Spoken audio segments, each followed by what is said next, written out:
Sama-sama po tayong manalangin.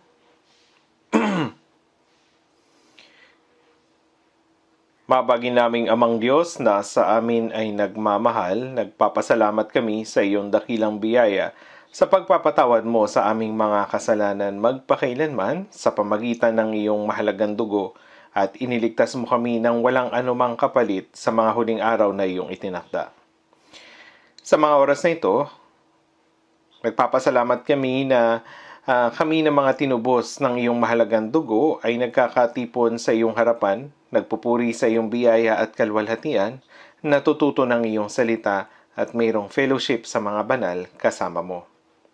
Panginoon, habang kami ay nagtitipon sa oras na ito, tignan mo nawa kami ng iyong mapagmasid na mga mata.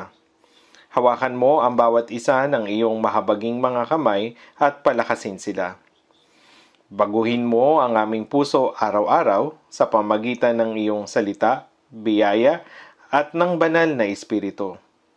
Gabayan mo kami upang sa natitira naming buhay ay mamuhay kami bilang iyong mga anak na walang kahiyan.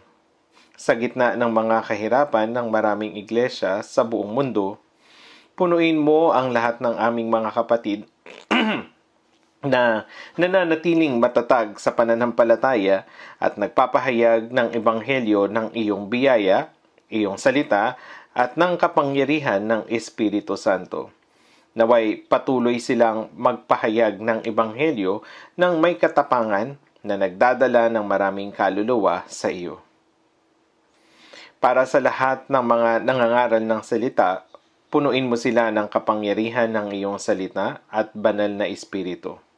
Bantayan mo ang bawat may sakit at ang mga nasa kahinaan.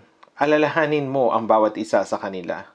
Gabayan mo kami upang mamuhay kami sa natitira naming buhay na karapat-dapat bilang mga anak ng Diyos. Ingatan mo ang bawat isa sa amin mula sa pagkakatisod sa iyong harapan. Hawakan mo kami ng iyong mahabaging mga kamay. Panginoon, ibigay mo sa amin ang mga salitang kinakailangan namin sa bawat oras at ituro mo sa amin ang daan na dapat naming lakaran. Ipakita mo sa amin ang iyong banal na salita at turuan mo kami kung paano kami dapat mamuhay. Lahat ng ito ay aming idinadalangin sa pangalan ng Panginoong Heso Kristo na sa amin ay nagmamahal.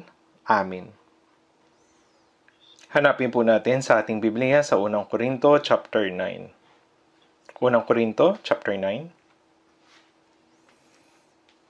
1 Korinto chapter 9 verse 16.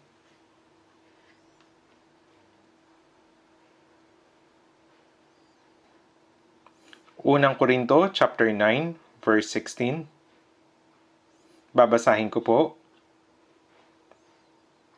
Sapagkat kung ipinapangaral ko ang ebanghelyo ay wala akong dahilan upang magmalaki, sapagkat ang katungkulan ay iniatang sa akin. Kahabag-habag ako kung hindi ko ipangaral ang ebanghelyo. Hanggang dito lamang po.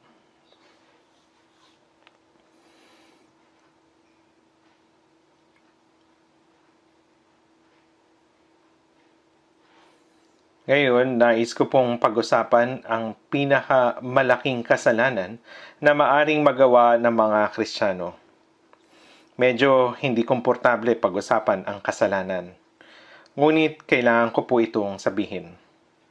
Tulad ng alam natin, sa kaso ng mga moral na kasalanan na nagawa ng mga hindi mananampalataya habang sila ay nabubuhay sa laman, walang kasalanan na hindi mapapatawad ng pag-ibig at biyaya ng Diyos.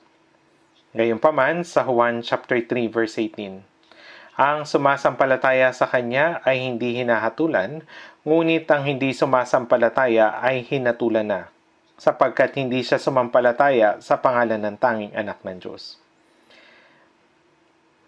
Ang kasalanan ng hindi pananampalataya sa anak ng Diyos, iyon ay ang kasalanan na hindi pananampalataya sa dakilang biyaya ng Diyos. Ito ay ang pagsasakripisyo ng kanyang bugtong na anak upang iligtas tayo. Ang hindi pananampalataya ay hindi mapapatawad. Siya ay hinatulan, siya ay hinusgahan. Ang hindi pagsampalataya ay ang pinakamalaking kasalanan. Sa Juan chapter 8 verse 11, Nakita natin na dinala kay Jesus ang isang babaeng nahuli sa pangangalo niya upang batuhin. Sa kautusan, ay ipinagutos sa amin ni Moises na batuhin ang mga ganyan. Ano ngayon ang iyong masasabi tungkol sa kanya? Ginawa iyon upang subukin si Jesus. Kung sinabi ng Panginoon, huwag patayin, ito ay magiging kasalanan laban sa batas ng Diyos. At kung sabihin ng Panginoon, patayin, ito ay magiging kasalanan laban sa batas ng Roma. Dahil walang sinuman ang maaaring pumatay ng walang hatol ng isang hukom mula sa Roma, anuman yung kanyang krimen. Nais nilang bitagin si Jesus. Alam ni Jesus ang lahat, kaya sinabi ni Jesus, ang walang kasalanan sa inyo ang siyang unang bumato sa kanya. Kaya ang mga tao ay yung mga handang pumatay sa babae ay binaba yung mga bato na kanilang hawak at isa-isang umalis. Mula doon sa pinakamatanda hanggang doon sa pinakabata. Sila na mga may hawak na bato ay isa-isang umalis. Dahil yung mga matatanda, sila ay higit na nagkakasala at nag-guilty talaga sila at umalis. Ngayon, si Jesus na lamang yung natira. Maaring yung babaeng ito ay pumikit, handa nang batuhin hanggang sa mamatay. Ngunit yung paligid ay tumahimik. At tinanong ni Jesus ang babae, "Babae, nasan sila? Nasan na wala bang ni isang humatol sa iyo?" Kaya nang siya ay tumingin sa paligid, wala ng tao. At sinabi niya, "Wala sinuman, Panginoon." Kung gayon, ang tanging makakahatol sa babaeng ito ay ang Panginoon. Kung halimbawang sinabi ng Panginoon, "Ako ay walang kasalanan, kaya ipikit mo ang iyong mga mata," kaya maaari siyang batuhin ng Panginoon hanggang siya ay mamatay. Ngunit si Jesus ay dumating upang iligtas ang mga makasalanan, kaya sinabi niya sa babae, "Hindi rin kita hinahatulan." Humayo ka na, at mula ngayon huwag ka nang magkasala. Sa talatang ito, ang mga salitang "hindi rin kita hinahatulan" ay nangangahulugang aakuin ko ang mga kasalanang nagawa mo. Kaya huwag ka nang magkasala muli. Pagkatapos maligtas, hindi na natin dapat gawin ang mga moral na kasalanang nagawa natin noon. Siyempre, ang isang taong naligtas ay maaring magkasala pa rin dahil sa kanyang dating pagkatao na hindi pa nababago. Hindi ibig sabihin na ayos lang na magkasala, kundi may kaukulang parusa mula sa Diyos para doon. Sa Hebreo chapter 12, makikita natin sapagkat dinidisiplina ng Panginoon ang kanyang minamahal. Hindi natin pinapalo ang anak ng ibang tao kapag sila ay nagkakamali, ngunit pinapalo natin ang ating sariling mga anak. Sapagkat dinidisiplina ng Panginoon ang kanyang minamahal at pinarurusahan ng bawat itinuturing na anak. Dinidisiplina niya tayo sa iba't ibang paraan. Kung tayo ay nandaya, maraming beses tayong madadaya. At kung tayo ay nagdulot ng moral na kasalanan, magdurusa tayo ng mas malaking pinsala dahil pati na rin ang ating mga puso at buhay. Minsan, kapag ang magulang ay nagkamali, ang anak ay maaring maparusahan. Halimbawa, si David. Nagkamali at pinatay ng Panginoon ang anak ni David. Sa anumang kaso, kapag ang naligtas na Kristiyano ay nagkasala, hindi ito binabaliwala ng Diyos, kaya dinidisiplina niya siya ng nararapat. Bagamat may disiplina, ang mga tunay na naligtas ay hindi mapapahamak. Dahil may disiplina, ngunit walang kapamakan. Okay lang na magkasala ng kaunti. Iyan ay maling kaisipan. Nang tayo ay naligtas at sumunod, napakadakilang pagpapala ang ibinigay sa atin ng Diyos.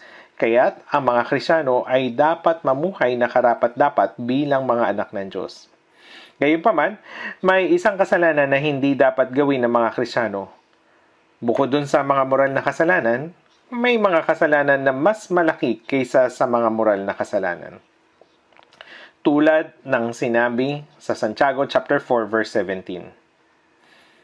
Kaya't ang sino mang nakakalam ng paggawa ng mabuti ngunit hindi ito ginagawa, ito ay kasalanan sa kanya.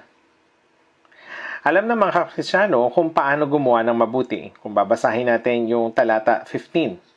Sa halip, dapat ninyong sabihin kung loloobin ng Panginoon kami ay mabubuhay at gagawin namin ito o iyon. Subalit, ngayon ay nagmamalaki kayo sa inyong mga kayabangan. Ang lahat ng gayong pagmamalaki ay masama. Kung loloobin ng Diyos, ang mga Kristiyano ay mabubuhay at kung loloobin ng Diyos, sila ay mamamatay. Mabuhay man tayo ay mamatay, ang paggawa ng kalooban ng Diyos ang dapat nating gawin na mga Kristiyano. Ngunit ito ay isang masamang pag-iisip na subukang mabuhay ayon sa ating sariling kalooban sa halip na gawin ang kalooban ng Panginoon. Masama ang magmayabang ng walang kabuluhan. Ang paggawa ng kalooban ng Diyos ay ang biblikal na kahulugan ng mabuti. Sa mundong ito, ang paggawa ng masamang bagay ay kasalanan.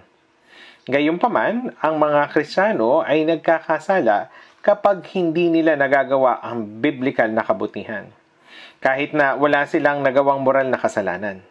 Sa madaling salita, ang pagkakaalam ng kalooban ng Diyos at hindi ito ginagawa ay kasalanan.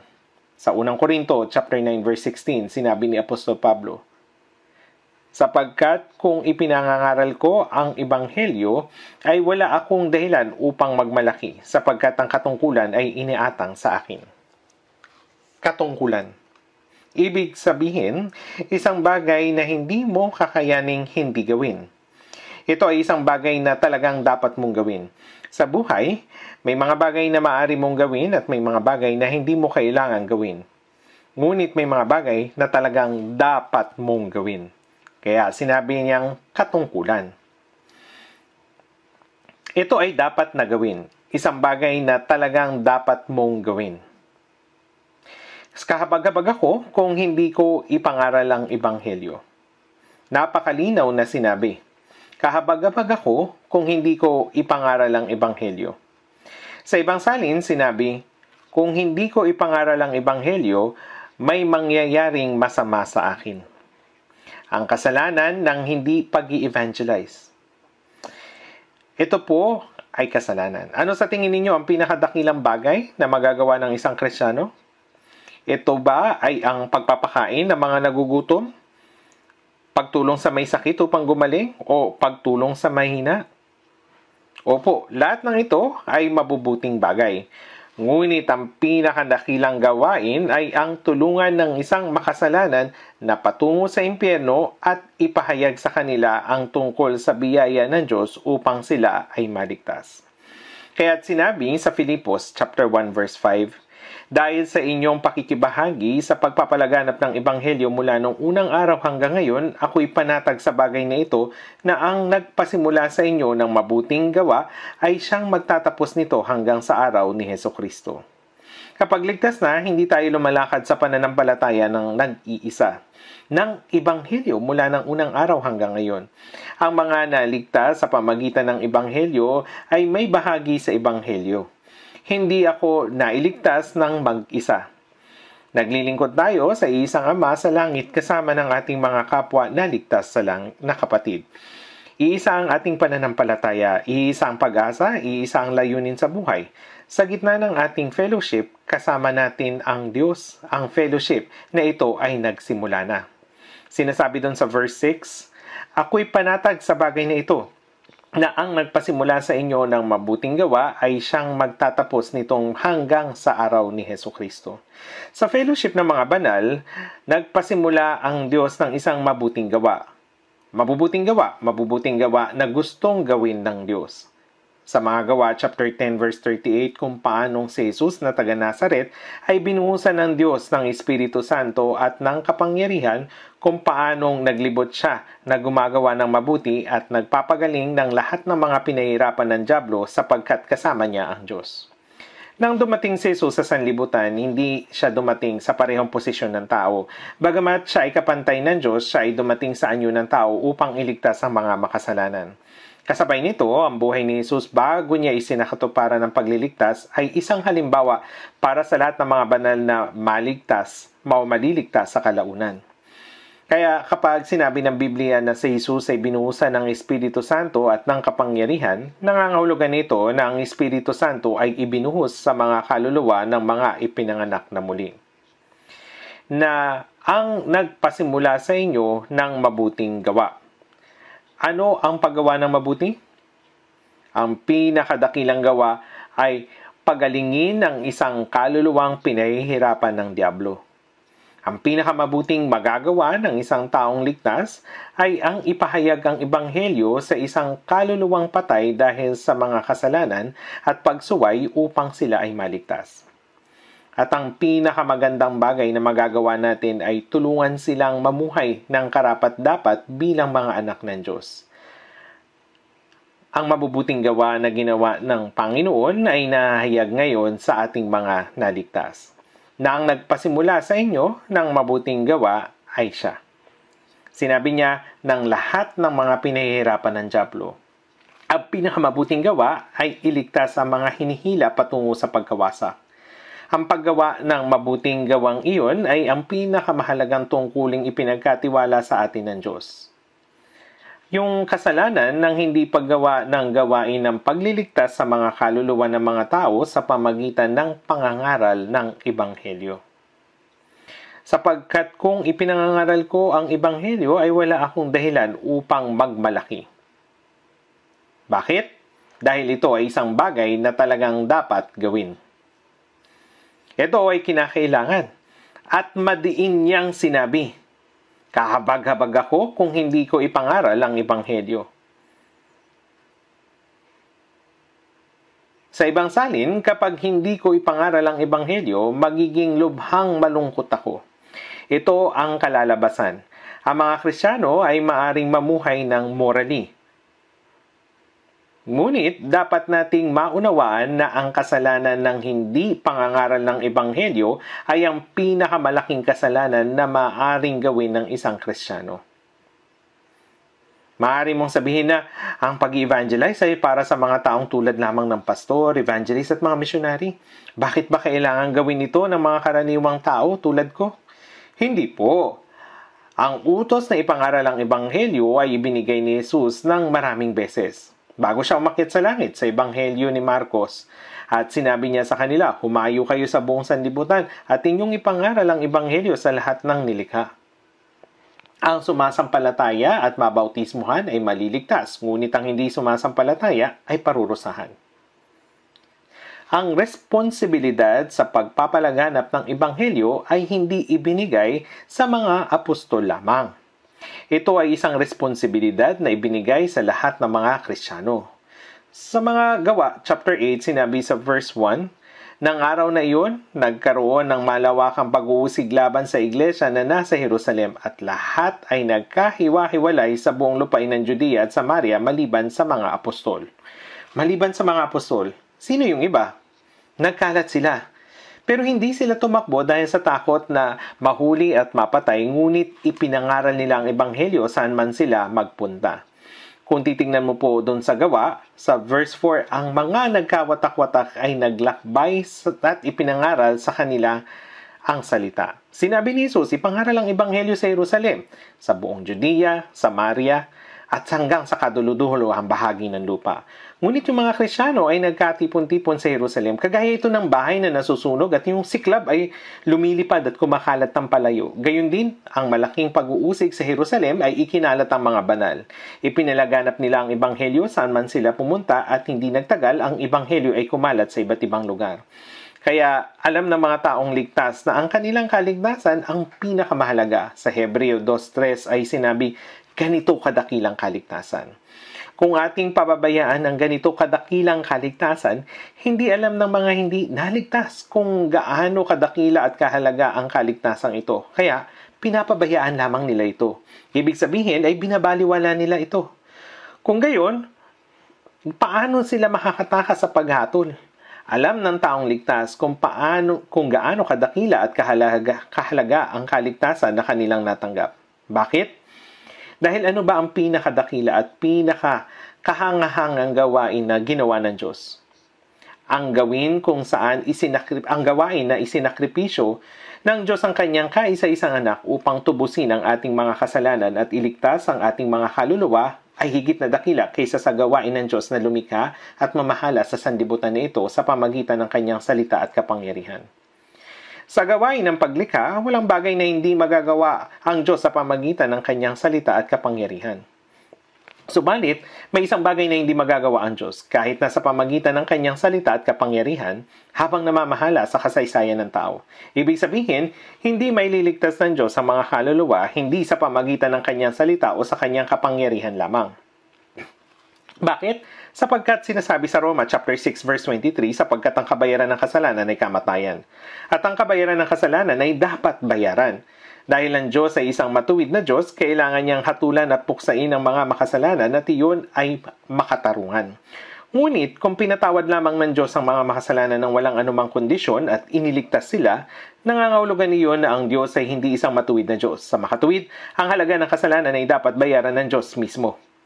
Kung ang isang tao ay magbabayad para sa kaniyang kasalanan, sila ay mapupunta pa rin sa impyerno. Kaya, paano ito dapat gawin? Dapat ipadala ng Diyos ang kanyang kaisa-isang anak sa anyo ng isang tao at taong ito ay magdadala ng mga kasalanan ng buong sanlibutan at mamamatay sa krus bilang isang handog pangkasalanan o pangkatubusan. Kailangang magdanak ang kanyang dugo. Kung walang pagdanak ng dugo, kung walang kapatawaran. Kaya ano ang pinakamalaking bagay na hindi magagawa ng Diyos kung ang kanyang kaisa-isang anak ay hindi namatay? Ito ay ang kaligtasan ng mga makasalanan. Ngunit ang mga hindi mananampalataya ay hindi nalalaman ng katotohanan na ang Diyos ay gumawa ng isang dakilang sakripisyo. Bagamat inaalay ang kanyang kaisa-isang anak upang iligtas ang mga makasalanan, kanilang pinabayaan ang dakilang kaligtasan na ito. Ang pagpapabayang ito ay nangangahulugan ng pagiging walang malasakit, pagwawalang bahala. Paano tayo makakatakas? Sabi dito, natanggap natin ang dakilang kaligtasan ito at nalalaman natin na ang ating kaligtasan ay dakila at mahalaga. Dapat nating isaalang-alang ang kaligtasan ng kaluluwa ng ibang dakilang o ng iba bilang dakila at mahalaga. Ang pinakadakilang ginawa ng Diyos ay ang pagliligtas ng mga makasalanan. Para dito, namatay si Jesus sa krus at muling nabuhay. Sa Juan chapter 20, kapayapaan ang sumainyo, kung paanong sinugo ako ng Ama ay sinusugo ko rin naman kayo. Ipinadala ng Ama ang kanyang kaisa-isang anak bilang handog upang iligtas ang mga makasalanan. Kaya ang isang tao, si Jesus, ang matuwid, ay namatay kapalit ng mga makasalanan at nagdanak ng kanyang dugo upang patawarin magpakailanman ang ating mga kasalanan. Muli siyang nabuhay at nahayag na siya ang Kristo at nagpakita sa loob ng 40 araw.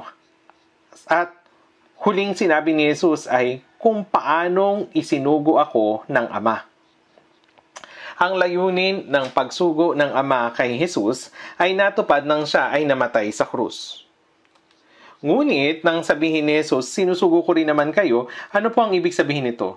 Nangangahulugan ito na mula ngayon ang lahat ng mga naligtas ay sinusugo upang ipahayag ang katotohanan ng ginawa ng Panginoon. Kaya sa Roma, chapter 10, verse 14 hanggang 15, sinasabi, ngunit paano nga sila tatawag sa Kanya na hindi nila sinampalatayanan at paano sila sasampalataya sa Kanya na hindi nila napakinggan at paano sila makikinig kung walang mangangaral. Ginawa ng bugtong na anak ng Diyos ang dakilang gawain ng pagtubos upang iligtas tayo. Ngunit kung hindi ito ipapangaral, walang maliligtas. Sino mangangaral nito? Si Jesus, na namatay at muling nabuhay, ay isinakatuparan ang gawain ng kaligtasan at pagkatapos ay umakyat sa langit. Pagkatapos niyang umakyat, bumaba ang banal na Espiritu. Kaya dun sa Juan chapter 15 sinasabi, sapagkat kapag dumating na ang mga aliw, na aking susuguin sa inyo mula sa Ama, ang Espiritu ng katotohanan na mula sa Ama, siya ang magpapatotoo tungkol sa akin. At kayo rin ay magpapatotoo sapagkat kayo'y nakasama ko buhat pa ng pasimula o ng simula. Ang Espiritu Santo ang nagpapatotoo sa ginawa ni Jesus. Ngunit tatanggap kayo ng kapangyarihang pagbaba sa inyo ng Espiritu Santo at kayo'y magiging mga saksi ko sa Jerusalem, sa buong Judea at Samaria at hanggang sa kaduluduluhang bahagi ng lupa. Ang paglaganap ng Ebanghelyo mula sa Jerusalem hanggang sa kaduluduluhang bahagi ng lupa ay gawa ng Espiritu Santo. Ang Espiritu Santo ay hindi kumikilos sa hangin kundi sa pamagitan ng mga ligtas. Silang mga ligtas ay nakatanggap ng Espiritu Santo. Sa pamagitan ng kapangyarihan nito, magagawa natin na maipangaral ang Ebanghelyo hanggang sa kaduluduluhang bahagi ng lupa. At inuutos ng Panginoon na ipangaral natin ang Ebanghelyo. Subalit, si Apostol Pablo, nang una ay inuusig sila na yung mga mananampalataya kay Jesus. At nang si Esteban ay batuhin hanggang sa mamatay, sinang-ayunan ito ni Pablo. Hinabol niya ang mga mananampalataya kay Jesus upang hulihin at patayin sila. Gayman, si Jesus ang dahilan ng pagbagsak ni Saulo sa lupa at niligtas siya. Kaya si Saulo ay naging si Pablo. Siya ay naging apostol sa mga hintil. Nang oras na naligtas si Pablo, kailangan niyang maisakatuparan ng dakilang misyon na ibinigay sa kanya, ang ipangaral ang Ebanghelyo. Kahit na siya ay magpunta sa Roma at mapugutan habang nag-i-evangelize. Tinis niya ang pagiging hubad, gutom, puyat, walang makain, nilalamig, nanginginig, maraming beses na pagkakulong, pagkabugbog at halos mamatay, pinagbabato hanggang mamatay at itinapon na parang patay. Ngunit nagawa niyang mabuhay at ipinagpatuloy ang pangangaral.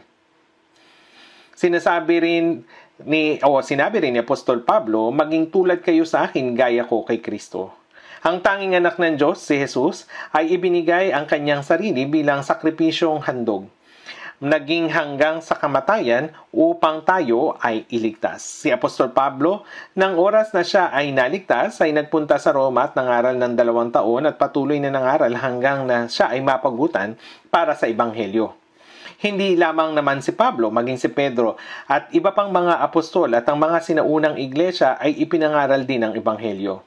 Kaya mga Kristiyano na naligtas ay dapat na maunawaan na sila ngayon ay mga saksi ni Kristo. Kayo'y magiging saksi ko hanggang sa kaduluduluhang bahagi ng lupa. Ang lahat ng tao sa sanlibutan ay ang makasalanan na nakatadhana sa pagkawasak at tungkulin natin na ipahayag kung ano ang nagawa ni Kristo upang sila ay maligtas. Ito yung pinakadakilang misyon ng mga Kristiyano na dapat maisakatuparan. Gayunpaman, ang kasalanan ng hindi pangangaral ng Ebanghelyo ay kasalanan na pagpapabaya sa pinakadakila at pinakaseryosong utos na ibinigay ng Panginoon. Ito ay kasalanan na pagpapabaya sa utos.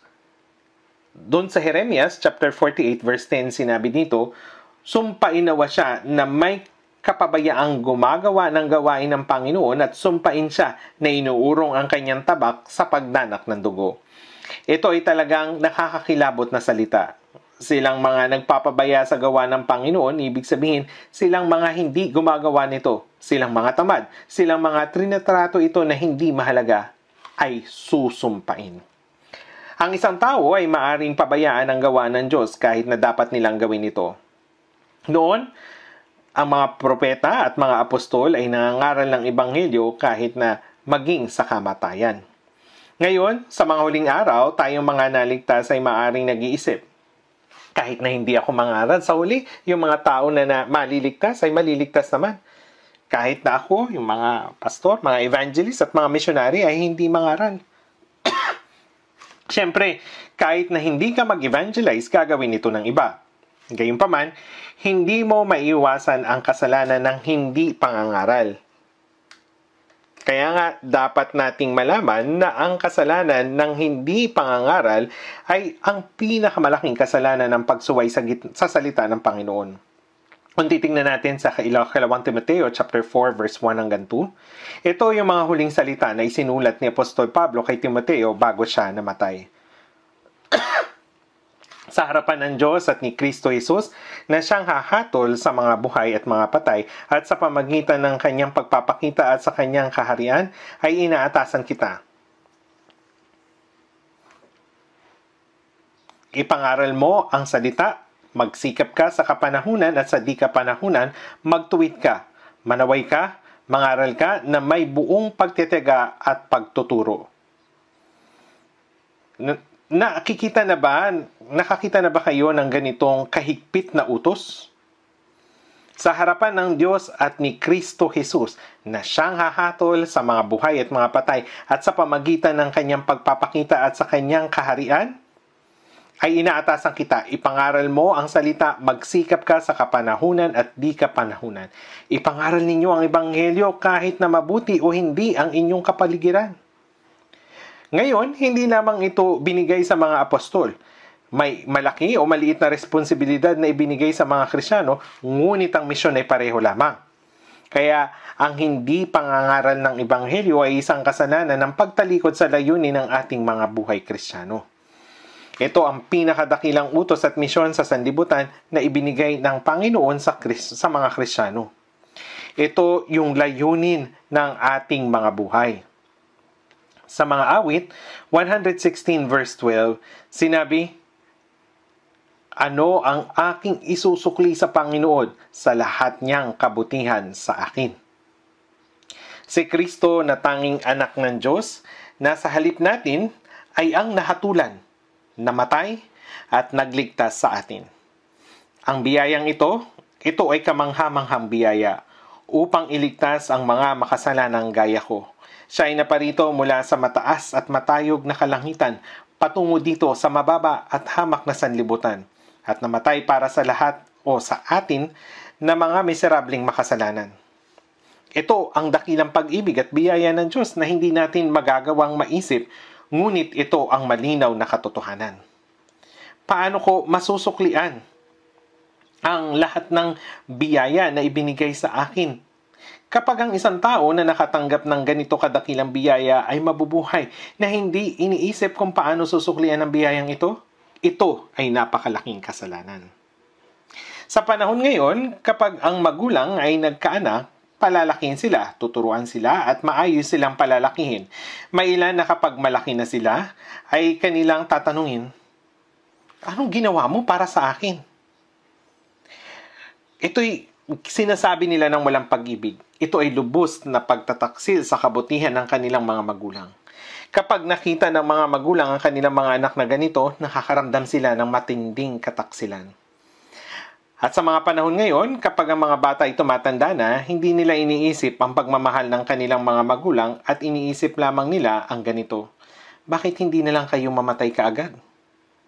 Kaya nakakaramdam sila ng pagtataksil at kanilang sasabihin ay ganun ba? Sige, kung ganun ay mamamatay na lang ako. Kaya maraming mga matatanda ang nagpapakamatay. Ang bagay po na ito ay napakamiserable. Dapat na maging mapagpasalamat tayo dahil ang mga magulang natin ay buhay pa din upang suklian ang kanilang kabutihan sa atin. Ang biyaya ng Diyos ay 100 beses, 1,000 beses at 10,000 beses na mas dakila sa biyaya ng mga magulang. Pagkatapos na matanggap ang dakilang biyaya ni Jesus, hindi lang dapat natin sabihin na, ano ang aking isusukli sa Panginoon sa lahat niyang kabutihan sa akin? Kundi dapat na alam natin kung paano siya susuklian sa Biblia. Maraming paraan para masuklian siya. Ang pinakadakilang paraan upang suklian ang biyaya ng Diyos ay nasa mga awit 118 verse 17. Hindi ako mamamatay kundi mabubuhay at ang mga gawa ng Panginoon ay isasalaysay. Magagawa po ba ninyong bigkasin ang talatang ito? Kung gayon, bigkasin po natin ito ng sabay-sabay. Mga awit 118 verse 17. Bigkasin po natin ng sabay-sabay. Hindi ako mamamatay, kundi mabubuhay at ang mga gawa ng Panginoon ay isasalaysay. Kapag ang isang ligtas ay mamamatay, siya ay agad na pupunta sa Panginoon. Ang taong ligtas ay hindi kailangan na matakot sa kamatayan. Kapag siya ay namatay, siya ay gagraduate mula sa Universidad ng Pagdurusa at papasok sa Universidad ng Buhay na Walang Hanggan. Ang paglaho ng sanlibutang ito ay ang paglitaw ng buhay na walang hanggan. Hindi na tayo kailangang mapalapit sa sanlibutan. Ang layunin ng ating buhay Kristiyano ay hindi na mabuhay gaya ng taong makasanlibutan upang makakain at mabuhay ng maayos dahil sa mga ganitong pagnanasa. Mabubuhay man tayo o mamatay, anumang mga kahirapan ng ating harapin, dapat ay mamuhay tayo para sa Panginoon. Ano ba ang ginawa ng Panginoon? Nabuhay tayo na ipinangaral ang gawa na iyon.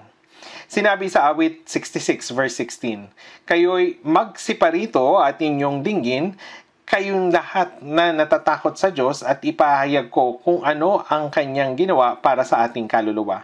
Ano bang ginawa ng Diyos para sa ating kaluluwa? Ito ay ang dakilang gawa ng pagsasakripisyo ng tanging anak ng Diyos maging hanggang sa kamatayan sa krus. Dapat nating ipangaral ang dakilang gawain ito upang ang iba ay maligtas. Kung ating ipangaral ito, sila ay maliligtas. Iyong sasabihin ang aking mga salita sa kanila, pakinggan man nila o hindi. Ang mahalagang utos ito ng Panginoon at misyon ng mga Kristyano, ito ang dahilan kung bakit tayo nabubuhay pa dito sa mundo. Kahit na tayo ay nagninegosyo, nagtatrabaho, kung ano man, ito ay ang pamamaraan lamang at ang layunin natin ay ipangaral ang Ebanghelyo. Hindi po ba? Huwag ninyo itong kakalimutan.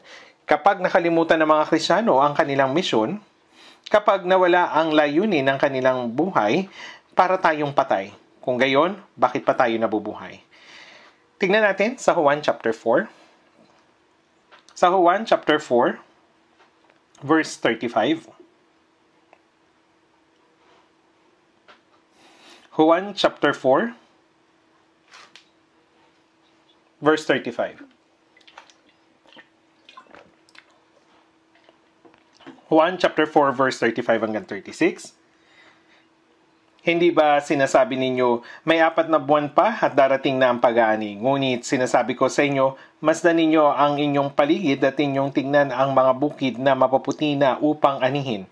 Ang umaani ay tumatanggap ng upa at nagtitipon ng bunga para sa buhay na walang hanggan, upang ang nag-aasik at ang umaani ay magkasamang magalak.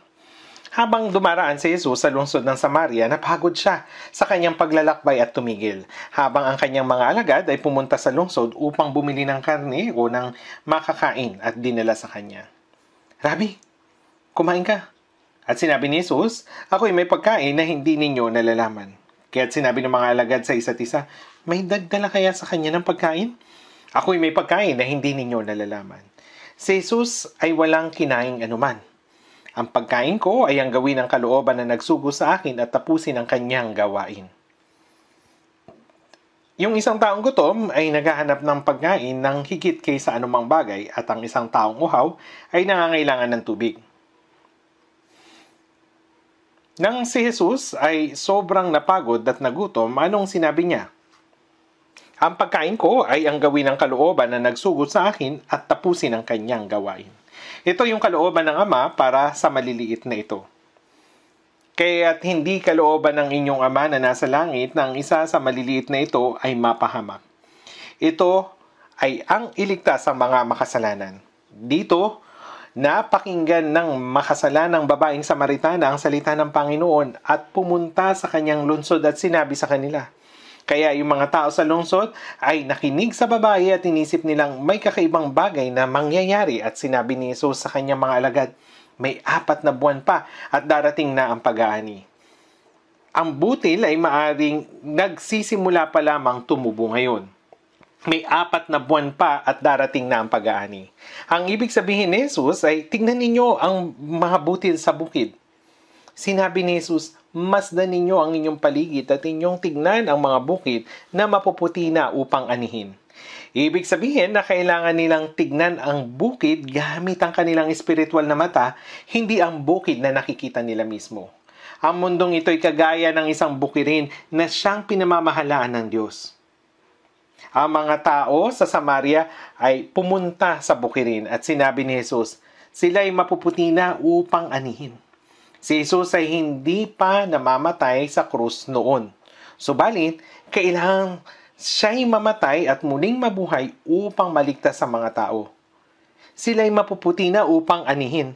Sila ay ang mga umaaning.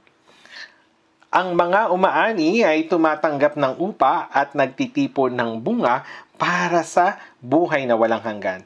Ang nagtitipon ng mga bunga ay ang umaani. Ang umaani ay tumatanggap ng upa at nagtitipon ng bunga para sa buhay na walang hanggan. Ang mga taong ligtas ay kagaya ng mga umaani na tumatanggap ng upa. Kahit na wala tayong anumang matanggap, tayo ang mga taong dapat na mangaral ng Ebanghelyo. Ang umaani ay tumatanggap ng upa at nagtitipon ng bunga para sa buhay na walang hanggan. Ang isang makasalanang nakatakda sa impyerno ay naligtas, siya'y naging isang butil na makakapasok sa kamalig ng langit para sa buhay na walang hanggan. Ang nag-aasik at ang umaani ay magkasamang magagalak. Ang nag-aasik ay si Jesus. Siyang isang butil ng binhi na nahulog sa lupa at namatay at nagkaroon ng maraming bunga. Ibig sabihin, ipinapahayag natin ang ebanghelyong isinakatuparan ng Panginoon. Tayo'y naging mga taong nagtitipon ng bunga.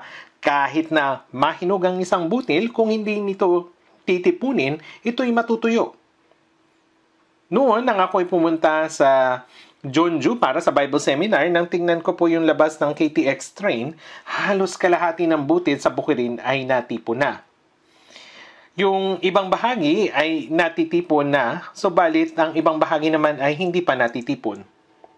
Nang tingnan ko ang paligid habang ako'y pumapasok, halos 2/3 na ang natipon. Marahil karamihan ng natipon na. Nang makita ko ito, naalala ko kung ano yung sinabi ni Jesus. Sinabi ni Jesus, masdan ninyo ang inyong paligid at inyong tingnan ang mga bukid na mapuputi na upang anihin. Ang ibig sabihin ng tumanggap sila ng upa ay natanggap na nila ang biyaya ng Diyos ng buo. Kaya kahit na walang magbigay sa kanila, nakakapag-evangelize sila. Kung titingnan natin sa mga probinsya, napakahirap umupa ng manggagawa kaya nagbabayad sila ng mas maaga. Inuupahan sila in advance. Kapag kailangan nilang magtrabaho, tinatawagan na sila. Natanggap na nila yung sahod in advance kaya kailangan nilang magtrabaho. Kagaya nito, yung mga taong ligtas na nag-evangelize ay natanggap na yung kanilang bayad. Kaya sila'y mga taong may utang. Lahat ng mga taong naligtas ay kagaya ng mga manggagawa na nakatanggap na ng bayad. Ang umaani ay tumatanggap ng upa at nagtitipon ng bunga para sa buhay na walang hanggan. Hindi ito isang bunga na nagmula sa atin. Nagtitipon ng bunga para sa buhay na walang hanggan upang mapunta sa kamalig ng langit. Gaano ba ito nakakamangha? Upang ang naghahasik at ang umaani ay magkasamang magalak. Ang Panginoon ay namatay gaya ng isang butil ng trigo upang iligtas tayo. Kaya, kailangan nating tipunin ang mga butil na inihasik ng Panginoon. Upang tayo'y magalak kasama ang Panginoon. Kung maraming espiritu ang maliligtas sa ating pangangaral ng Ebanghelyo, ang Panginoon na nagsakatuparan ng gawain ng kaligtasan at tayo na nangaral ng Ebanghelyo ay magkasamang magagalak. Sa Mateo chapter 9 verse 36 hanggang 38, nang makita niya ang napakaraming tao, nahabag siya sa kanila sapagkat sila ay nangangamba at nanlulupaypay na gaya ng mga tupa na walang pastol. Sila'y mga tupa. Subalit, mga tupang walang pastol. Kaya't sinabi niya sa kaniyang mga alagad, tunay na napakarami nang aanihin, ngunit kakaunti ang manggagawa. Idalangin ninyo sa Panginoon ng anihan na magpadala ng mga manggagawa sa kanyang anihan. Merong talatang ganito. Maraming mga butil ang kailangan ng tipunin. Napakarami nang aanihin. Ang panahon ng pag-aani ay dumaraan. Subalit, ang mga manggagawa at silang mga dapat na mangaral ay napakatamad na. Anong nangyayari? Anong mangyayari ngayon? Tunay na napakarami ng aanihin, ngunit kakaunti ang manggagawa. Ang Panginoon ay nagbubuntong hininga. Oo, tama. Tignan ninyo. Ang panahon ng biyaya ay malapit ng matapos. Ang araw ng ikalawang pagdating ng Panginoon ay napakalapit na. Ang mga taong hindi ligtas ay dapat na maparusahan. Ang oras na iyon ay papalapit na. Napakaraming tao sa paligid natin ang hindi pa naliligtas. May mga miyembro ng pamilya pa tayong hindi ligtas, mga kapitbahay, mga kaibigan, mga kamag-anak na hindi pa ligtas. Meron silang mahalagang espiritong nilikha ng Diyos ayon sa kanyang wangis. Si Jesus ay namatay rin para sa kanila. Subalit, hindi nila ito alam. Hindi ba? Kaya ano ang dapat nating gawin? Oo, kailangan natin silang i-evangelize. Kaya kailangan nating tipunin ang mga butil habang hindi pa tapos ang pag-aani. Doon sa Kawikaan, chapter 10 verse 5, isang pantas na anak ang siyang nagtitipon sa tag-araw, ngunit siyang natutulog sa pagtag-ani ay nagdadala ng kahihiyan. Kapag tag-ani, talagang napakaabala ng mga tao. Walang panahon para magpahinga. Walang oras para maghapunan. Dapat silang magtrabaho ng husto dahil kailangan nilang tipunin ang mga butil bago matapos ang anihan. Hindi ko alam ang ginagawa sa ngayon noon kapag bakasyon yung mga mag-aaral, yung mga estudyante, kahit sa elementarya pa lamang, ay tumutulong sila na tipunin yung mga aanihin. Subalit ngayon, ang anihan ay halos patapos na. Marami pa ring mga butil ang dapat tipunin. Subalit ang mga anak na dapat magtipon ay tulog na. Sila'y tinatamad na sa katanghalian. Siyang natutulog sa tag-ani ay nagdadala ng kahihiyan. Ang kanilang ilawan ay natutulog na sa mundo at sila'y tamad, hindi ba? Kahit na hindi ako mag-evangelize, magagawa naman nila ito ng maayos. Dahil yung pastor ay nag-evangelize naman ng kanyang makakaya. Oo, ginagawa namin ito. Subalit ikaw, wala ka bang pananagutan kapag hindi mo ito ginawa? Meron bang talatang nagsasabi na ang kapatiran ay hindi dapat mag-evangelize? Paano nga tayo makakatakas kung ating pababayaan ang ganito kadakilang kaligtasan? Kahit alam ninyo na dakila ang inyong kaligtasan, subalit hindi ninyo pinapahalagan ang espiritu ng iba. Bakit hindi ninyo sila pinapansin? Ayos lang ba ito? Sa 2 Korinto, chapter 6, verse 2. Ngayon na ang panahong kanais-nais. Ngayon na ang araw ng kaligtasan. Kailan ang panahon ng kaligtasan? Oo, ngayon na.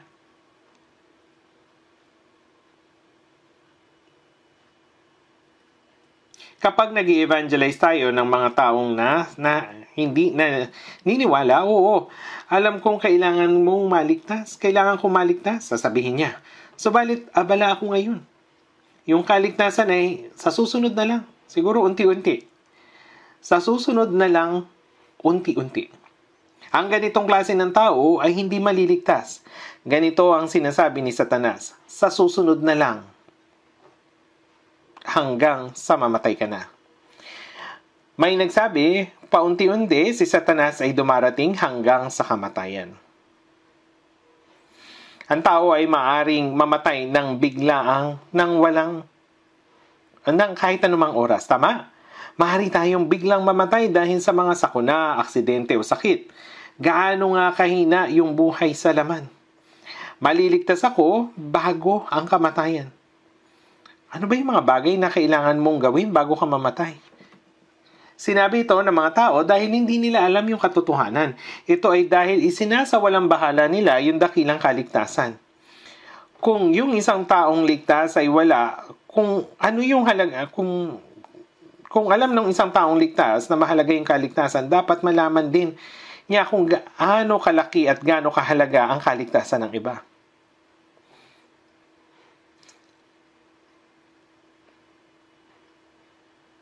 Pagkatapos, susubukan niyang mag-evangelize ng ilang beses, susuko na ba tayo? Hindi dapat ito mangyari. Dapat tayong magpatuloy. Kung isinasawalang bahala natin ang kaligtasan ng iba, walang sino man ang maliligtas. Dapat nating malaman kung gaano kadakila at gaano kahalaga ang kaligtasan. Yung panahon ng biyaya ay malapit nang matapos at ito ay hayag na sa ating mga mata. Nalalaman natin na yung araw ng pagdating ni Kristo ay napakalapit na. Ano yung mangyayari sa pagdating ng Panginoon? Tayo ay pupunta sa Panginoon, ngunit ang mga hindi ligtas ay makakaranas ng walang hanggang pagkawasak. Kung ating pababayaan yung dakila, mahalaga at kamangamanghang kaligtasan na isinakatuparan ng Diyos sa pamagitan ng sakripisyo ng kanyang tanging anak, ang mga kaluluwa ay hindi maliligtas. Yung hindi pag-evangelize ay kasalanan ng pagsasawalang bahala sa kaligtasan. At ang mga kaluluwa ay hindi maliligtas. Kaya nga dun sa Roma, chapter 10, verse 14, at paano sila makikinig kung walang mangangaral? Kung tayo na mga ligtas ay itinitikom ang ating bibig at hindi nangangaral, walang sino man ang maliligtas. Manampalataya ka sa Panginoong Hesus at maliligtas ka, ikaw at ang iyong sambahayan. Mayroon pong ganitong pangako, tama po ba? Kung yung pintuan ng kaligtasan ay nabuksan sa pamagitan ng mga taong unang naligtas, ibig sabihin ba nito na automatic yung nabibigay yung kaligtasan sa kanila? Hindi po. Para sa kaligtasan ng kanyang pamilya, yung taong ligtas ay dapat manalangin. Bilang taong unang naligtas, dapat siyang mamuhay bilang isang Kristiyano. Dapat tayong patuloy na mag-evangelize na may desperadong puso. Dapat tayong magpatuloy. Kaya, kung hindi natin ipangangaral ang Ebanghelyo, walang sino man ang maliligtas. At paano sila mangangaral kung hindi sila sinugo? Kung paanong sinugo ako ng Ama, ay sinusugo ko rin naman kayo. Tayong mga taong isinugo, tayo yung mga taong unang naligtas. Bakit nabubuhay pa yung mga taong ligtas? Nabubuhay ba tayo dahil hindi pa tayo namamatay? Nabubuhay tayo dahil meron pa tayong mga pinagsisisihan sa buhay? Para sa atin, ito ay mas mainam kung gagamitin natin ang ating buhay ng 100 beses para sa Panginoon. Kung titingnan natin yung mga taong pupunta sa Panginoon pagkatapos maligtas, mapapalad ang mga patay na namatay sa Panginoon mula ngayon. Sa Apocalypse chapter 14 nasusulat, oo, sinasabi ng Espiritu, sila'y magpapahinga sa kanilang mga gawa sapagkat ang kanilang mga gawa ay sumusunod sa kanila. Kapag natapos na ang lahat ng mga pagdurusa at ng mga kahirapan sa mundong ito, tayo ay makakapasok sa walang hanggang kapahingahan. Yung mga taong ligtas ba ay mayroong pang pag-iisip at pagnanasa sa mundong ito? Lahat ng mga bagay ay maglalaho sa katapusan. Kung tayo ay pupunta sa Panginoon, maging sa araw na ito, lahat ng ating mga pagdurusa at mga kahirapan ay matatapos na. At tayo ay papasok sa walang hanggang kapangyarihan ng Diyos. Makikita natin ang Panginoon na nagligtas sa atin. Makikita natin ang Amang Diyos na nagmamahal sa atin. At makikita natin yung mga kapatid mula sa nakaraan. O anong saya na makita yung mga ligtas na naghihintay sa atin. Iyon ay masaya at mapagpalang pagkikita. Kaya ito ay isang ating munting hiling. Panginoon, kung matatapos na ako sa lahat ng mga bagay na dapat kong gawin, dalhin mo na ako paitaas ng mabilis. Pagkatapos ng lahat ng ito, wala nang dahilan para mabuhay pa ako sa mundong ito. Kung hanggang dito na lamang ipahintulot ng Diyos, kung gayon, ako ay magtatapos dito dahil wala na akong magagawa. Sa Santiago chapter 4 verse 17, kaya't ang sino mang nakakaalam ng paggawa ng mabuti, ngunit hindi ginagawa, ito ay kasalanan sa kanya. Mabuti, ito ay yung kalooban ng Diyos at ito ay ang pangangaral ng Ebanghelyo na siyang pinakadakila at pinakamahalagang bagay. Nalalaman natin ito, ngunit hindi natin ito ginagawa. Palagi tayong may dahilan. Ganito kasi ako ganyan. Yung sitwasyon ko kasi ganito, ganyan. Napakaraming dahilan. Pakinggan man nila o hindi. Sa kapanahunan at sa di kapanahunan. Sinabi ng Diyos na ipangaral ang Ebanghelyo sa anumang panahon. Tama? Tingnan natin. Kawikaan, chapter 24. Kawikaan, chapter 24, mula verse 11. Verse 11 hanggang 12.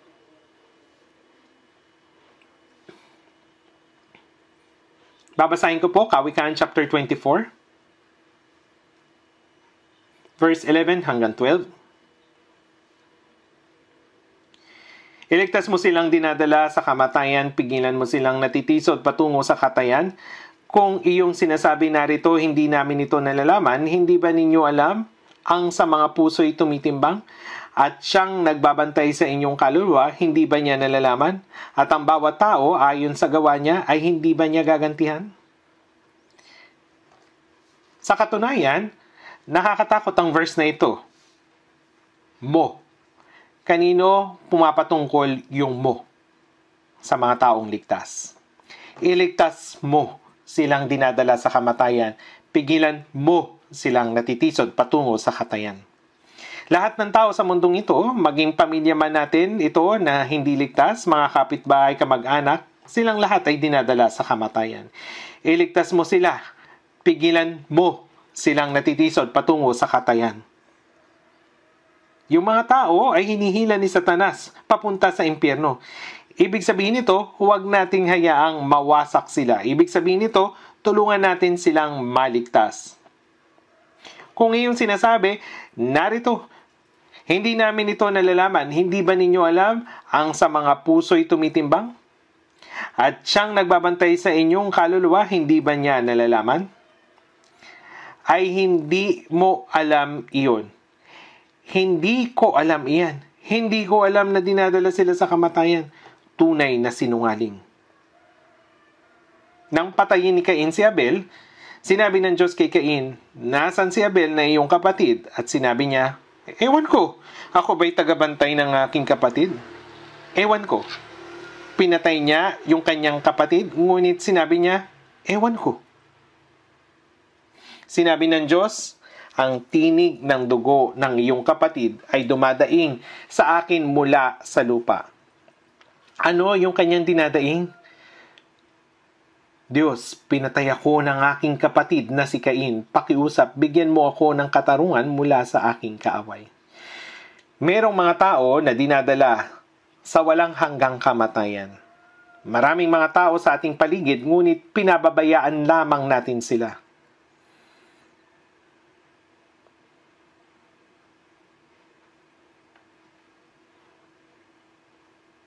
Hindi ko alam. Hindi mo alam? Bakit hindi mo alam? Dinadaya ninyo lang ang inyong konsensya. Hindi ba ninyo alam ang sa mga puso'y tumitimbang? Tinitimbang ng Diyos yung ating puso at siyang nagbabantay sa ating kaluluwa ay nagmamasid.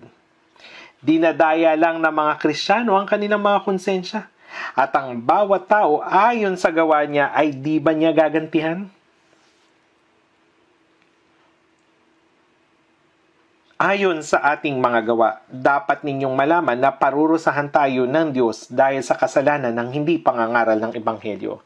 Hindi na mapupunta sa impyerno yung mga ligtas, ngunit makakatanggap tayo ng kahatulan sa hindi paggawa ng mabuti. Bakit? Doon sa 2 Korinto chapter 5 verse 9 hanggang 10 sinasabi ni Apostol Pablo, kaya't maging nasa tahanan o malayo sa tahanan ng aming mithiin ay bigyan siya ng kasiyahan sapagkat tayong lahat ay kailangang humarap sa hukuman ni Kristo upang bawat isa ay tumanggap ng kabayaran sa mga bagay na ginawa niya sa pamagitan ng katawan, maging mabuti o masama. Nagsikap si Apostol Pablo na bigyang lugod ang Panginoon. Mabuhay man siya o mamatay. Ano yung nakakalugod sa Panginoon? Sa Lucas chapter 15 verse 10, sinasabi dito, gayon din, sinasabi ko sa inyo, may kagalakan sa harapan ng mga anghel ng Diyos dahil sa isang makasalanang nagsisisi. Ang Diyos ay pinaka nalulugod kapag ang isang makasalanan na nararapat sa pagkawasak ay maligtas. Kapag nangangaral ang mga Kristiyano ng Ebanghelyo at ang bawat tao ay naliligtas, dito pinaka nalulugod yung Diyos. Nasisiyahan din tayo kapag may isang taong naliligtas. Tama po ba? At kapag maraming mga tao sa buong mundo ang naliligtas sa pamagitan ng pangangaral ng Ebanghelyo, tayo ay napupuno ng kagalakan. Ngunit dapat lang ba tayong magalak? Wala ba tayong anumang gagawin? Dapat tayong kumilos. Dapat gawin natin yung nakakalugod sa Diyos. Sinasabi na at ang bawat tao ayon sa gawa niya ay di ba niya gagantihan? Ayon sa mga bagay na ginagawa niya sa pamagitan ng katawan, maging mabuti o masama. Yung pagkilos ayon sa kalooban ng Diyos ay mabuti. Ngunit yung pagkilos na sa kabaliktaran nito ay masama. Yung mamuhay ayon sa laman ay masama, ngunit ang mamuhay ayon sa Espiritu ay mabuti. Ang nakakalugod sa Diyos ay mabuti at ang hindi nakakalugod sa Kanya ay masama. Hindi po ba? Sinasabi na hatulan niya kung ano ang mabuti at masama. Sa ngayon, maaari nating itong baliwalahin, ngunit huwag nating kalimutan ang layunin kung bakit tayo nabubuhay sa mundong ito. Isipin ninyo na ako ay nagmamaneho at nakita ko yung isang tao.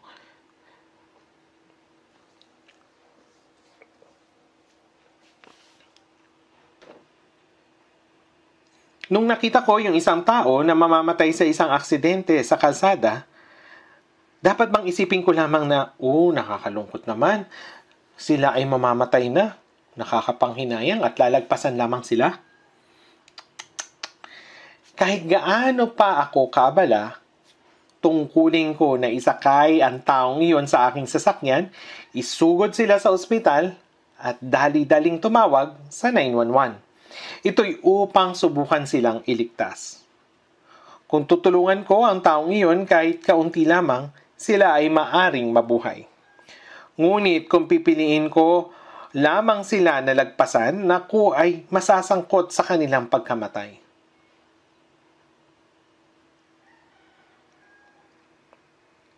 Sa Lucas chapter 10, si Jesus ay nagsalita ng talinhaga. Sumagot si Jesus, may isang taong bumaba mula sa Jerusalem patungo sa Jericho at siya'y nahulog sa kamay ng mga tulisan. Hinubaran siya ng mga ito at binugbog. Pagkatapos ay umalis sila at iniwan siyang halos patay.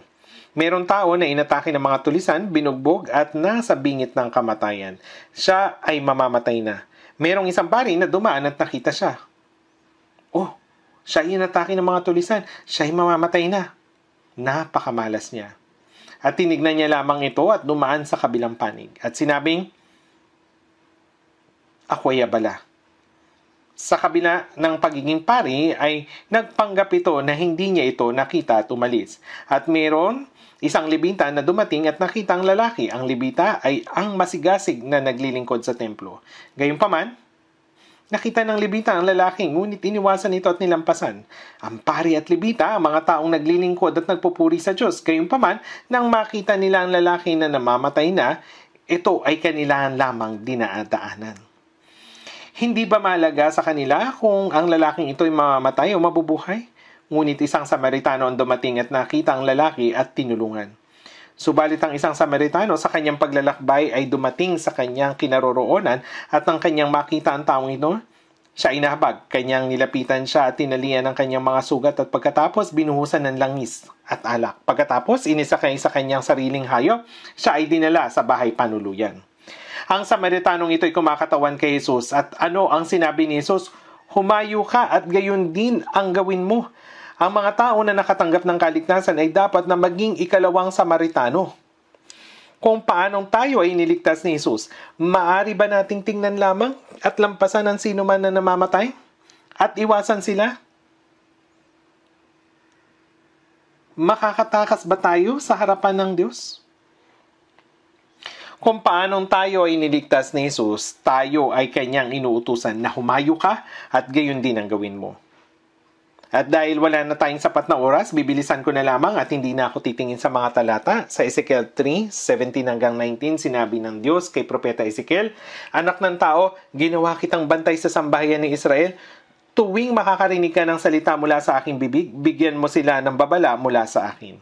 Kung bibigyan mo sila ng babala, sila ay mamamatay sa kanilang mga kasalanan nang hindi nakikinig. Kung hindi ka mananagot, ikaw ay malinis mula sa kanilang dugo. Ngunit, kung hindi mo sila bibigyan ng babala, sila ay mamamatay at ang kanilang dugo ay nasa iyong mga kamay. Siya ay kagaya ng tanod na nagbabantay kung mayroong kaaway na paparating. Kaya siya ay dapat na alerto. At kapag nakita niya yung kalaban, ay dapat niyang patunugin yung alarm at hipan ng trumpeta bilang babala kapag ang kalaban ay paparating na. Kaya't kung ang mga tao ay namatay dahil ang bantay ay hindi nagpatunog ng trumpeta, ang responsibilidad ay maatang sa kanya. Ganito ang sabi ng Panginoon, pakinggan man nila o hindi. Ganito ang sabi ng Panginoon, sila'y makikinig ay makinig. Ang mga tatanggi ay tumanggi. Makinig man sila o hindi, meron tayong responsibilidad na ibahagi ang ebanghelyo. Kung ating ibabahagi at pinili nilang hindi makinig, wala tayong responsibilidad dito. Ngunit kung hindi natin ibabahagi ang ebanghelyo, ito ay kagaya ng pagkaalam na ang mga tao ay pupunta sa impyerno, ngunit tumatanggi na patunugin ang alarm kapag ang kalaban ay paparating na. Doon sa Roma chapter 1 verse 16 sinabi, sapagkat hindi ko ikinahiya ang ebanghelyo. sapagkat ito ang kapangyarihan ng Diyos para sa kaligtasan ng bawat sumasampalataya, unay sa Hudyo at gayon din sa Griego. Ang pangangaral ng Ebanghelyo ay kapangyarihan na nagliligtas ng mga tao. Kaya paanong ikahihiya natin ito? Sa nagdaang panahon, kapag ang tao ay hinihimok na mag-evangelize, ang iba ay nahihiya. Sila ay nagbibigay ng mga flyers at kanilang sinasabi, o pakiusap, maniwala kayo kay Kristo. Talagang nahihiya po sila kapag namimigay sila ng flyers. Minsan nakayuko lamang sila, sasabihin, ito po, ito. Ang pagpapahayag ng Ebanghelyo ay dapat mang ikahiya ng ganito. Noon, nung ako ay nag-evangelize mag-isa, meron akong karanasan sa Gimji. Doon ay merong grupo ng mga tao na nagkakatipon na aking binahagian ng Ebanghelyo. Merong isang diakono at mga nanay. Kaya tinanong ko sila, maaari ba ninyo akong gawa ng damit panlamig? Gusto ko ng half coat na may nakalagay na Jesus, Heaven, Resurrection sa harapan at magsisi at manampalataya sa Ebanghelyo doon naman sa likuran. Merong malaking design. Tinanong nila, anong gagawin mo rito? Sinabi ko, susutin ko ito. Kahit wala akong sinasabi, babasahin ito ng mga tao, magsisisi at mananampalataya sa Ebanghelyo. Ngunit ang ibang tao ay sumagot, hindi, iyan ay nakakaya, pakiusap huwag. Gayunpaman, yung diakono na nakatanggap ng kaligtasan ay nagsabing, gagawin ko ito para sa iyo. Kaya siya'y gumawa ng navy half coat na may nakalagay, Jesus, Heaven sa harapan. Dito sa harapan, Jesus, Heaven, magsisi, manampalataya sa Ebanghelyo sa likuran. Kaya sinuot ko ito, nagdala ng Biblia, sinuot ko. Kahit wala akong sinasabi, nalalaman ng mga tao ang Jesus, Heaven, Resurrection, at Eternal Life. Magsisi at manampalataya sa Ebanghelyo. Sila mismo yung nagbabasa nito. Kahit ako ay nakasakay sa bus, binabasa ito ng mga tao, ito ay nakakatawa. Sa una, ito ay nakakahiya. Ngunit nang napag-isipan kong subukan itong gawin, kahit ako ay nahihiyaman o hindi. At inisip ko na, ikinahiya ko ba ang Ebanghelyo? Pagkatapos nito, ay hindi na ako nahiya. Kahit ako ay sumasakay sa train, dinadala ko yung aking bag para sa evangelism at isinusuot ang damit na ito. Nakita ito ng mga tao at tinanggap ito. Isang beses, nag-evangelize ako sa loob ng tren at nakaupo sa bintana at mayroong tao na kumatok sa labas at ng bintana. Nang buksan ko ito, yung isang tao ay binigyan ako ng pera. Dahil siya ay naantig dito. Gayunpaman, kinalaunan ay hindi na ako nahiya. At pagkatapos, tinanggal ko na ang damit. Nang itinapon ko na ang damit, ang isang brother ay nagsabi sa akin, kukunin niya ito. Kaya't ito ay ibinigay ko sa kanya. Maaari ba nating ikahiya ang Ebanghelyo? Ang ibang tao ay nahihiya na magbasa ng Biblia sa harap ng ibang mga tao. Nakakahiya bang magbasa ng Biblia sa harap ng ibang tao? Dapat natin itong matapang na buksan. Sapagkat hindi ko ikinahihiya ang Ebanghelyo, sapagkat ito ang kapangyarihan ng Diyos para sa kaligtasan ng bawat sumasampalataya, unay sa Hudyo at gayon din sa Griego. Sapagkat ang sino mang ikinahiya ako at ang aking mga salita sa mapangulo niya at makasalanang salinlang ito ay ikahihiya rin naman niya siya o ikahihiya rin siya ng anak ng tao. Pagdating niya na sa kalwalatian ng kanyang ama nakasama ng mga banal na anghel. Sinasabi ng Biblia na kung ikinahiya natin ng Panginoon, ikinahiya rin tayo ng Panginoon. Hindi tayo sigurado na kung ano ang mangyayari. Paanong ating ikahiya ang Ebanghelyo?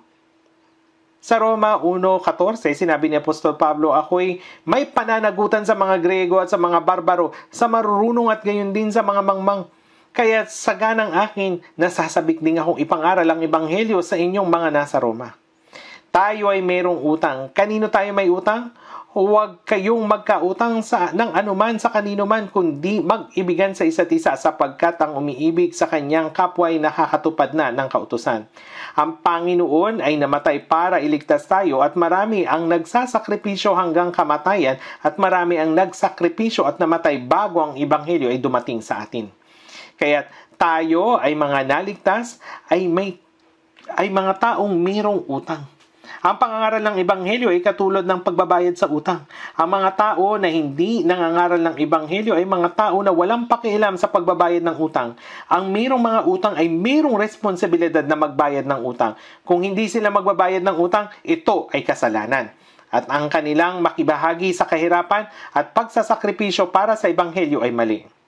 Katotohanan ng sinasabi ko sa inyo, maliban ang butil ng trigo ay mahulog sa lupa at mamatay, ito ay mananatiling nag-iisa. Ngunit kung ito'y mamamatay, ay nagbubunga ng marami. Si Jesus ay nahulog sa mundong ito at naging gaya ng butil ng trigo upang iligtas tayo. At ang tanging anak ay namatay upang ang maraming mga tao ay maipanganak. Dapat tayong magsakripisyo gaya ng butil ng trigo. Ang mamatay ay sakripisyo. Kung kinakailangan ng ating oras, pera, kalayaan, kasiyahan at buhay ay dapat isakripisyo. Kung walang sakripisyo, ay walang kahit anong uri ng gawain ng Diyos. Kaya nga sa Gawa chapter 20 verse 24, sinabi ni Apostol Pablo, ang ministeryong tinanggap ko sa Panginoong Hesus, ngunit hindi ko'y tinuturing ang aking buhay na mahalaga sa aking sarili. Ang matupad ng ministeryo ay ang ipangaral ng ebanghelyo.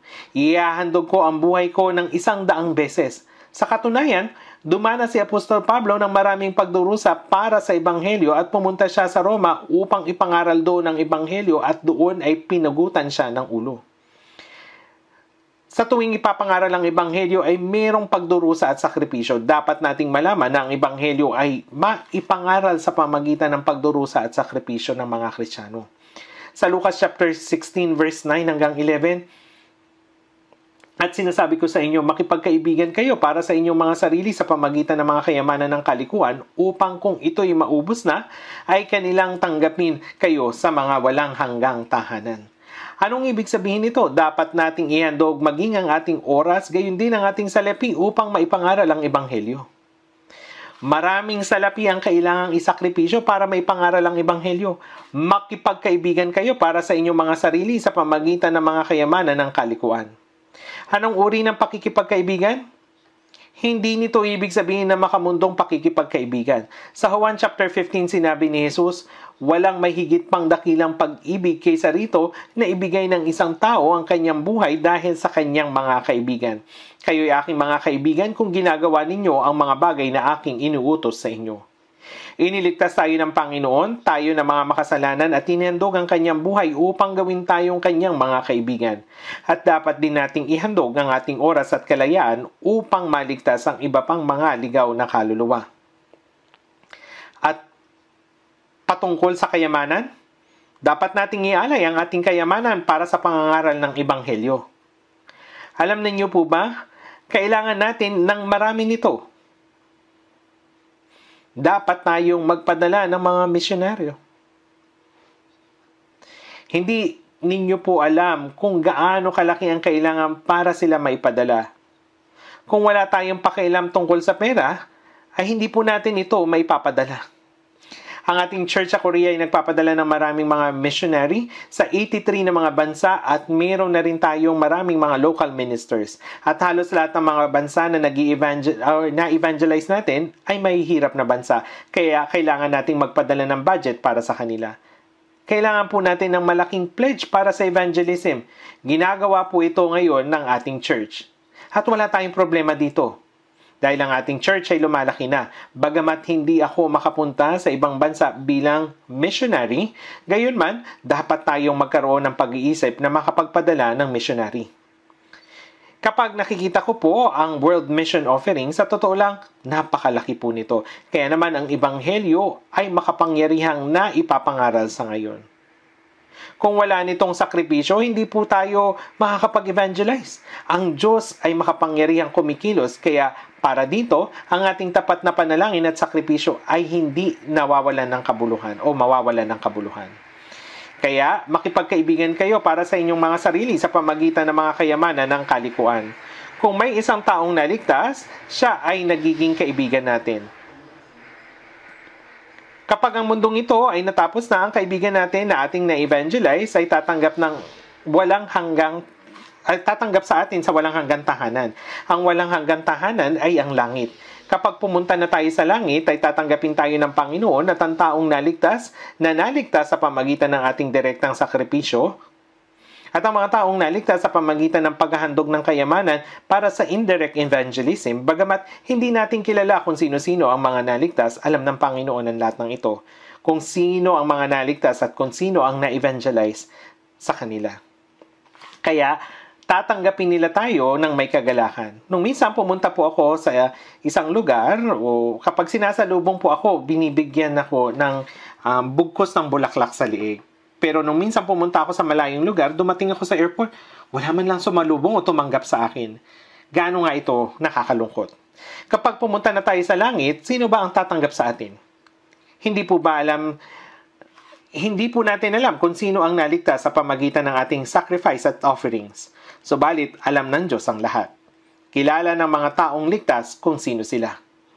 Kapag dumating na ang oras na ito, ang ating kaalaman ay malulubos kung paanong lubos tayong nakilala ng Diyos. Kaya naman, tatanggapin tayo ng isa't isa. Let us give our whole selves and possession to spread this gospel. Ang ebanghelyo ay hindi kusang naipapangaral. Sa 2 Timoteo chapter 1 verse 8, bago ang huling araw ni Pablo, sinabi niya kay Timoteo, huwag mong ikahiya ang pagpapatotoo sa ating Panginoon ni sa akin na bilanggo niya, kundi makipagtiis ka alang-alang sa ebanghelyo ayon sa kapangyarihan ng Diyos. Kundi makipagtiis ka alang-alang sa ebanghelyo. Ang Diyos ay makapangyarihang kumikilos sa gitna ng mga taong nagdurusa para sa evangelism. Ang Diyos ay hindi kumikilos sa kuripot at sa mga taong makasarili. Ang pangangaral ng ebanghelyo ay hindi paraan ng pagkakakitaan. Hindi ginagamit ng Diyos ang mga taong nag-i-evangelize para lamang kumita.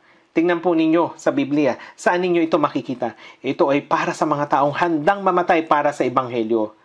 Ang tumatangging mag-evangelize ay pagsasawalang bahala at pagtanggi sa gantimpala at walang hanggang kaluwalhatiang nais ibigay ng Panginoon.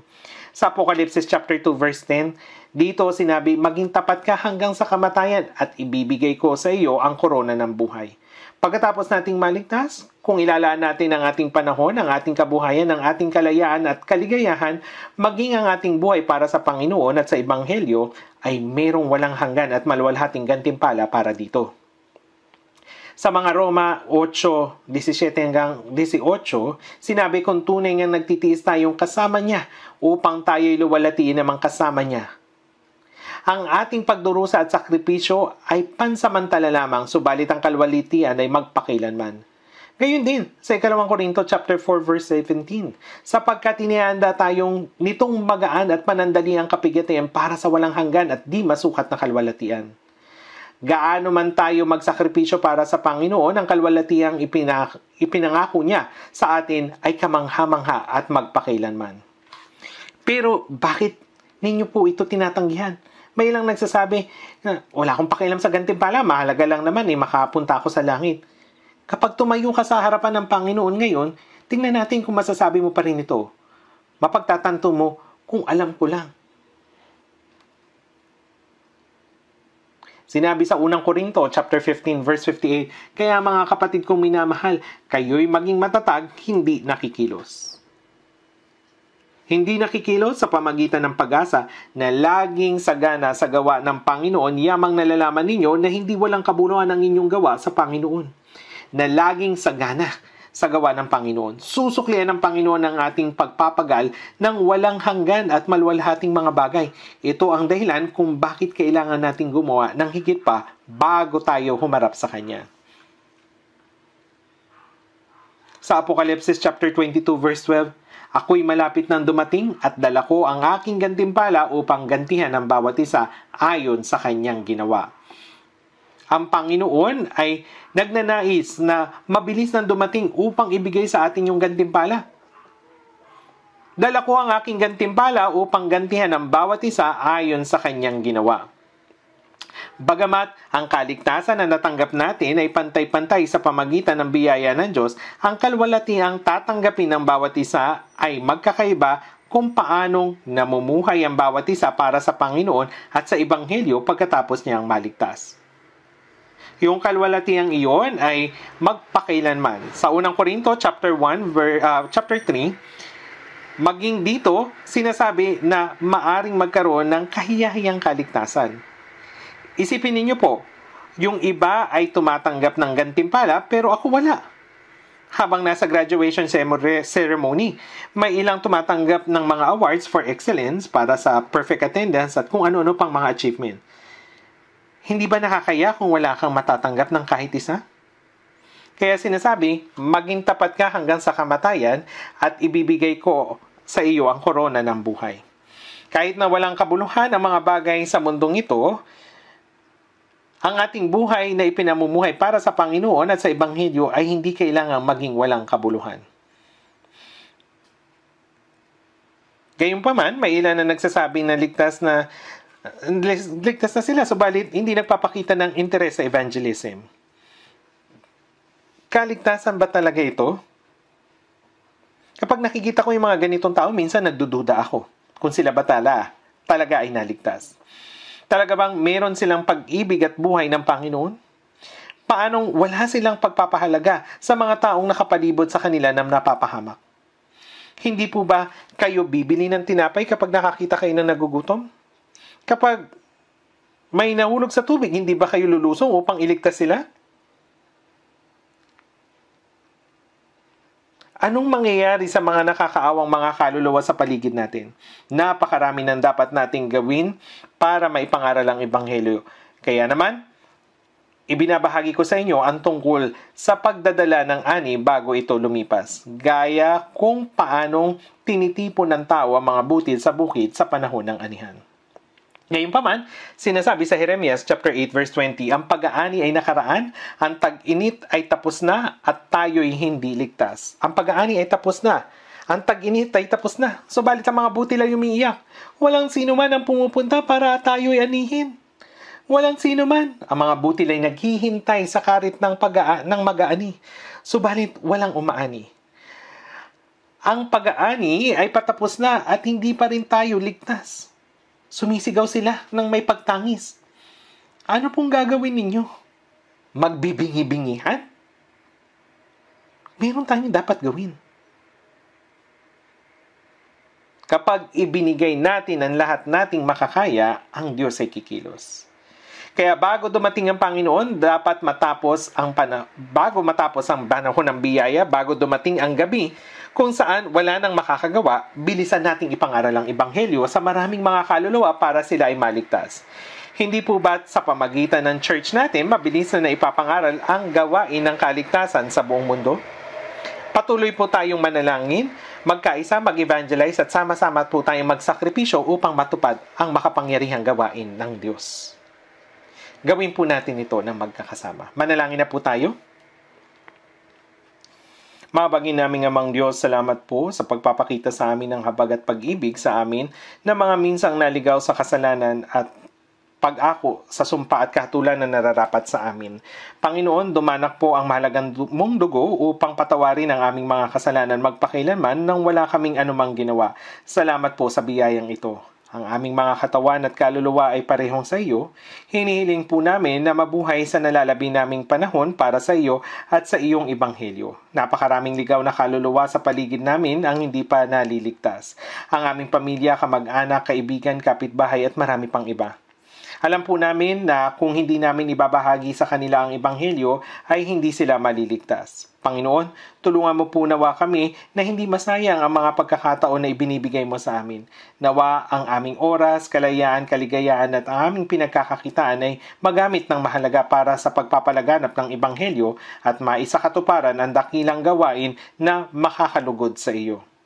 Gamitin mo po ang lahat ng ito ayon sa iyong kalooban. Sa pangalan ng Panginoong Hesukristo, ito ang aming panalangin.